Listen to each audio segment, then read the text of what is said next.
വാർത്തകൾ കൂടി പരിശോധിച്ചാൽ ആലപ്പുഴ കായംകുളത്ത് 42-കാരി മരിച്ചത് പാമ്പ് കടിയേറ്റ് തന്നെയെന്ന് പ്രാഥമിക പോസ്റ്റ്മോർട്ടം റിപ്പോർട്ട്. സെലീനയുടെ ആന്തരിക അവയവങ്ങളുടെ സാമ്പിൾ വിദഗ്ധ പരിശോധനയ്ക്ക് അയച്ചു. പാമ്പ് കടിയേറ്റ ലക്ഷണങ്ങളും ശരീരത്തിനുള്ളിൽ വിഷാംശ സാന്നിധ്യം ഉണ്ടെന്നും സ്ഥിരീകരണം. കായംകുളം താലൂക്ക് ആശുപത്രിയുടെ വാദം തള്ളുന്നതാണ് പോസ്റ്റ്മോർട്ടത്തിലെ പ്രാഥമിക വിവരങ്ങൾ. അമൽ സുരേന്ദ്രൻ ചേരുകയാണ് കൂടുതൽ വിവരങ്ങളുമായി. അമൽ, എന്തായാലും കായംകുളത്തെ ആശുപത്രിക്ക് ഇത് കണ്ടെത്താൻ സാധിച്ചില്ല. ഇപ്പോൾ പോസ്റ്റ്മോർട്ടം റിപ്പോർട്ടിലാണ് പാമ്പ് കടിയേറ്റാണ് മരണം എന്ന് സ്ഥിരീകരിക്കുന്നത്. രുചീഷ്, ഏതായാലും ഇന്നലെ രാത്രി 7:30 കൂടിയായിരുന്നു ഇത്തരത്തിലുള്ള ഒരു സംഭവം, ദാരുണമായ ഒരു സംഭവം കായംകുളത്ത് കൊറ്റംകുളങ്ങര ഭാഗത്ത് വെച്ച് സംഭവിക്കുന്നത്.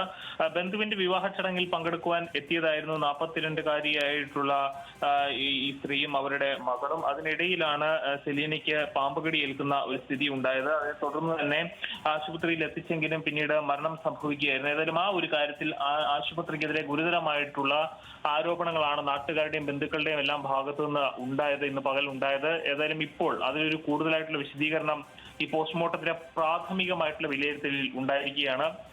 ഇത് പ്രകാരമാണെങ്കിൽ ഇന്ന് രാവിലെ അടക്കം ഈ ചികിത്സിച്ച ഡോക്ടർ അടക്കം പറഞ്ഞത് സലീനയെ പാമ്പ് കടിച്ചു എന്ന് ഇതുവരെയും സ്ഥിരീകരിക്കാൻ സാധിച്ചിട്ടില്ല എന്നാണ്. ഈ ഡോക്ടർ തന്നെ പറയുന്ന ഒരു സാഹചര്യം ഉണ്ടായത്. ഏതായാലും അതിലാണ് ഇപ്പോൾ ഒരു സ്വീകരണം ഉണ്ടായിരിക്കുന്നത്. ഈ പ്രാഥമികമായിട്ടുള്ള പോസ്റ്റ്മോർട്ടത്തിന് ശേഷമുള്ള വിലയിരുത്തലിൽ വിഷം, അതായത് പാമ്പിന്റെ വിഷം ഉള്ളിൽ ചെന്നത് തന്നെയാണ് മരണകാരണം എന്ന കാര്യം ഇപ്പോൾ വ്യക്തമായിരിക്കുകയാണ്. ശരീരത്തിൽ പാമ്പ് കടിയേറ്റതിന്റെ ലക്ഷണങ്ങൾ ഉണ്ട് എന്നും ശരീരത്തിനുള്ളിൽ വിഷാംശത്തിന്റെ സാന്നിധ്യം ഉണ്ട് എന്നും തെളിഞ്ഞിരിക്കുകയാണ്.